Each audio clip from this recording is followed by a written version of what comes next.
भक्ती आम्ही केली सांडोनी उद्वेग, भक्ती आम्ही केली सांडोनी उद्वेग, पावलो ही संग सुख याचे, सुका माझाले दरिता याचा संग, पळाले उद्वेग सांडोनिया. तुका म्हणे सुख, तुका म्हणे सुख, बहु झाले जीवा, घडली या सेवा विठोबाची, सुका माझाले दरिता याचा संग, पळाले उद्वेग सांडोनिया. विठ्ठल विठ्ठल हा हा विठ्ठल. पांडुरंगा करू प्रथम नमन, हा पांडुरंगा करू प्रथम नमन, दुसरे चरण संताची या.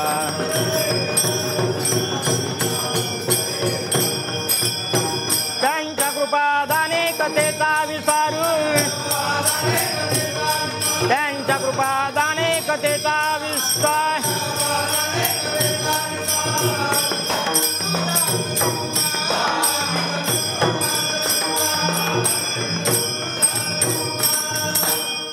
जयांचे केलिया स्मरण, होय सकळ विद्येंचे अधिकरण, तेची वंदू श्रीचरण श्रीगुरूंचे ते नमस्कारोनी आता. शुक्लां ब्रह्मविचार सार परमाद्यम जगद्व्यापिनीं, विना पुस्तकधारिणीं अभेदां जड्यांधकारापहं, हस्ते स्फाटिकमालिकं विदधतीं पद्मासने संस्थितां, वन्दे तां परमेश्वरीं भगवतीं बुद्धिप्रदां शारदां. शरदिन्दु समाकारे परब्रह्मस्वरूपिणी, वासरापीठनी निलये, सरस्वती नमस्तुते, मस्तकही पायावरी. मस्तकही पायावरी, या वारकरी संताचा, वारकरी संताचा.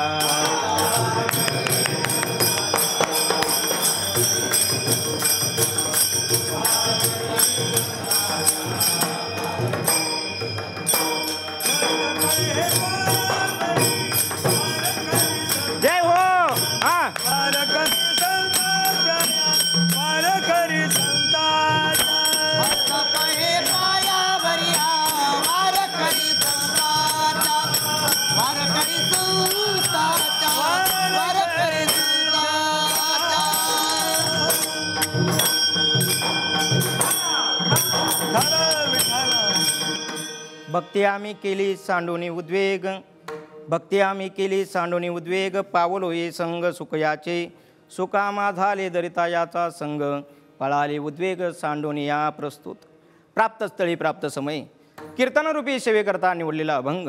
अखिल गुणनिधान अकारण कारण करुणा वरुणालय, अनंतकोटी ब्रह्मांड नायक रुक्मिणी प्राण संजीवन जगदाधार, श्री भगवान पांडुरंग परमात्म्याचे निश्चिम भक्त, अखंड संजीवन समाधीमध्ये विश्वकल्याणासाठी निवास करणारे, ज्ञानांचे राजे, योग्यांचे शिरोमणी तथा साधकांचे मैबाप, कैवल्य साम्राज्य चक्रवर्ती संत सम्राट माऊली माम वैष्णव श्री ज्ञानोबराय यांनी आणि ज्या वारकरी संप्रदायाचा पाया घातला, त्याचेच कळस्थानी शोभणारे देवचे सुप्रसिद्ध साधू, जगद्गुरु जगद्वंदनीय, महाराष्ट्रभूषण, शब्दप्रभू शब्दविभूषित असणारे असे जगद्गुरु तुकोबराय यांचा भक्तीचं मार्गदर्शन करणारा 3 चरणाचा अभंग आज या सेवेकरता निवडलेला आहे. विठाला ठाला ठाला.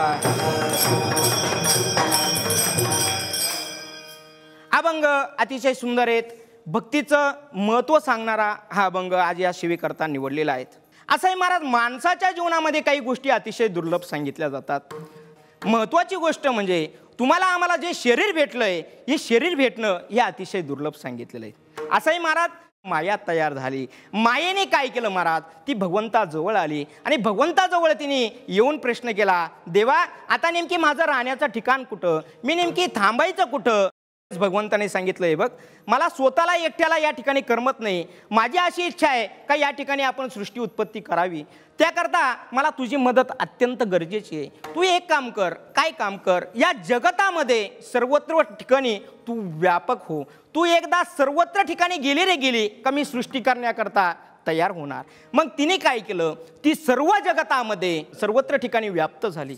ती ज्या वेळेस व्याप्त झाली, मग भगवंताने काय केलं महाराज, 84 लक्ष जीव तयार करण्याचा त्या ठिकाणी काय केला, पण केला. आणि त्याप्रमाणे 84 लक्ष योनी भगवंताने तयार करण्यास सुरुवात केली. तयार करत असताना भगवंतानी 4 पायाचे 12 पायाचे अनेक पायाचे भरपूर जीव बनवले, परंतु एवढे जीव बनवल्यानंतर भगवंताला जी अपेक्षा त्यांच्याकडून होती ती अपेक्षा त्यांची पूर्ण झाली नाही. भगवंताला वाटलं अरे याच्यापैकी आपल्याला एक पण जाणत नाही आणि हे तर आपण तयार करून बसलो, पण हे आपल्याला कोणी ओळखायला तयार नाही. अरे आपल्याला जाणणारा कोणीतरी असावा. त्याकरता मग भगवंताने काय केलं, हे उभं मॉडेल तयार केलं. बाकीचे जेवढे पशु पक्षी बनवले असतील, जेवढे काही जीव बनवले असतील ते सगळे आडवे बनवले आणि हे एक असं उभं मॉडेल तयार केलं. भगवंताला काय वाटलं, निदान हे तरी काय करेल, हे तरी काय करेल, माझं नामचिंतन करेल. पण गंमत अशी झाली बघा ना, अनेक पायाचे बाकीचे बनवले, बनवत असताना हे उभं बनवलं आणि शिवाय उभं बनवलं, बरोबर. बाकीचे आडवे बनवले पण ते चालायला सरळ आहेत. जे आडवे बनवले ना ते चालायला सरळ आहेत.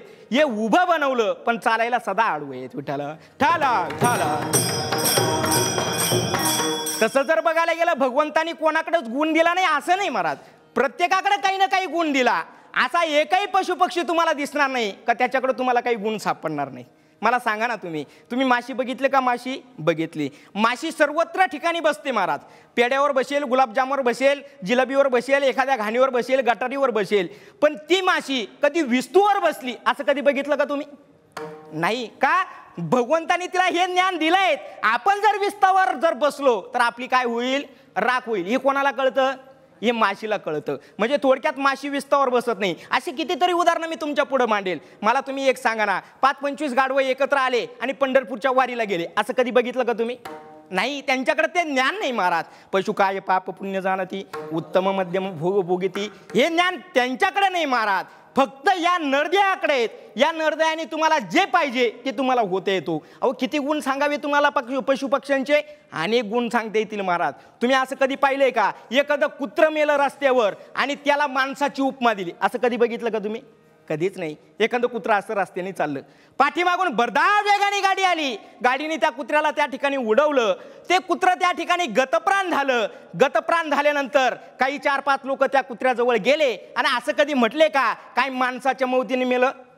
कधीच म्हणणार नाही. चला त्याच रस्त्याने एखादा माणूस चालू द्या, पाठीमागून भरधाव वेगाने गाडी येऊ द्या, गाडीने त्या माणसाला उडू द्या, तो माणूस जर गतप्राण झाला, येणारी जाणारी लोक काय म्हणतात? काय कुत्र्याच्या मौतीने गेला. का म्हणतात? तो थोडक्यात माणूस जर मेला तर त्याला कुत्र्याची उपमा काय होते? दिल्या जाते, बरोबर. माणूस मेल्यावर कुत्र्याची उपमा दिल्या जाते, पण जर कुत्रं मेलं तर त्याला माणसाची उपमा दिल्या जात नाही. तरी पण जे श्रेष्ठत्व दिलं ना महाराज ते फक्त या नर शरीराला दिलं, बाकी कोणालाच दिलं नाही. हे ज्ञान बाकीच्यांकडे कोणाकडेच दिलं नाही. हे नर शरीर म्हणजे एक जंक्शन स्टेशन आहे महाराज. कसं आहे? Junction station. तुम्ही जर एखाद्या जंक्शन स्टेशनवर जर गेले, तुम्हाला ज्या बाजूला जायचं त्या बाजूला तुम्हाला ती गाडी भेटेल. तसं हे शरीर असं आहे, या शरीराने तुम्ही जे ठरवाल ते तुम्हाला होता येतं. तसं जर बघायला गेलं महाराज, आपल्याला जे आयुष्य दिलंय ना ते अतिशय थोडकं दिलंय. मग तुम्हाला आम्हाला जे आयुष्य दिलं यांनी जर तुम्हाला भगवान पांडुरंग परमात्म्याची प्राप्ती करून जर घ्यायची झाली तर तुम्हाला काय करावे लागेल? करावी तातडी परमार्थाची तातडी करावी लागेल. आतापर्यंत पाठीमागं तुम्ही काय केलं हे सोडून द्या. तुम्ही आतापर्यंत काय केलं असेल, काय कर्म केलं असेल हे सगळं सोडून द्या आणि आता काय करा माहितीये का? मागे झाले पाहू नका, पुढे जामीन आहे तुका. आता सावध व्हा आणि सावध होऊन काय करा माहितीये का? तुम्ही भजन करा. विठ्ठल ठाला. हे शरीर ज्या वेळेस दिलं ना भगवंतानी, देत असताना प्रत्येक गोष्टीचं प्रयोजन सांगितलं जातं. प्रयोजनाचे 2 प्रकार सांगितले जातात. एक परम प्रयोजन सांगितलं जातं आणि एक अवांतर प्रयोजन सांगितलं जातं. अशी एकही गोष्ट नाही की तिचं परम प्रयोजन नाही आणि अवांतर प्रयोजन नाही. प्रत्येक गोष्टीचं परम प्रयोजन असतं. तुम्हाला आम्हाला भगवंतानी काय दिले? 2 हात दिले. इंद्रिय, हात, पाय, कान, डोळे, मुख, बोला या वचन. प्रत्येक गोष्टीचं प्रयोजन सांगितलेलं आहे महाराज. करे टाळी बोला मुखी नाम. हे तुम्हाला आम्हाला जे नर शरीर दिलं ना याचं सुद्धा परम प्रयोजन काय? याचं परम प्रयोजन एकच महाराज. यांनी काय केलं पाहिजे? यांनी फक्त भक्ती केली पाहिजे. विठ्ठल ठाला विठ्ठल.